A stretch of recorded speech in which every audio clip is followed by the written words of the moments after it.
Okay, what if we use الياء letter,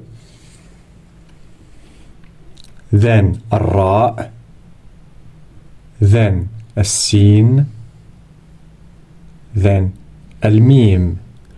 What does this give us? Yes, we get يرسم. Okay, we are going to write these letters by connecting them to write one word. Ya, r, sin. When we connect it, we write it like this, without a tail, of course, and then al-mim, like this, and then like this, and we put al-harakat, of course,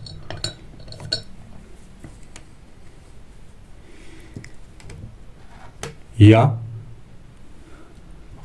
r, so,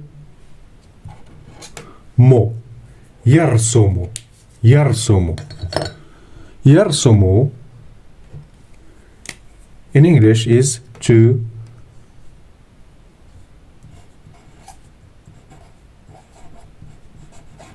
draw. For example, to draw a flower or a tree or a natural site, whatever. Okay, to draw. Yarsumu. This is a verb. Right. So we use it in a sentence and we say, for example,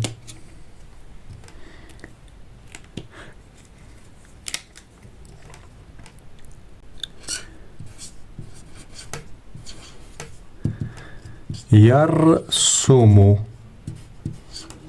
الولد زهرة.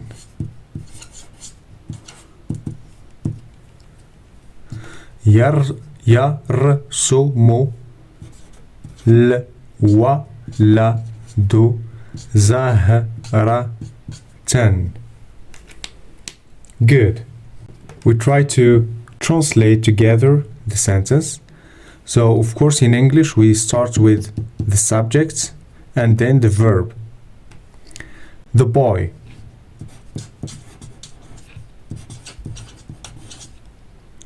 يرسم is drawing.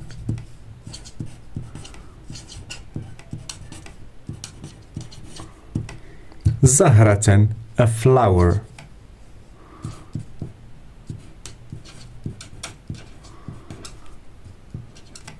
The boy is drawing a flower.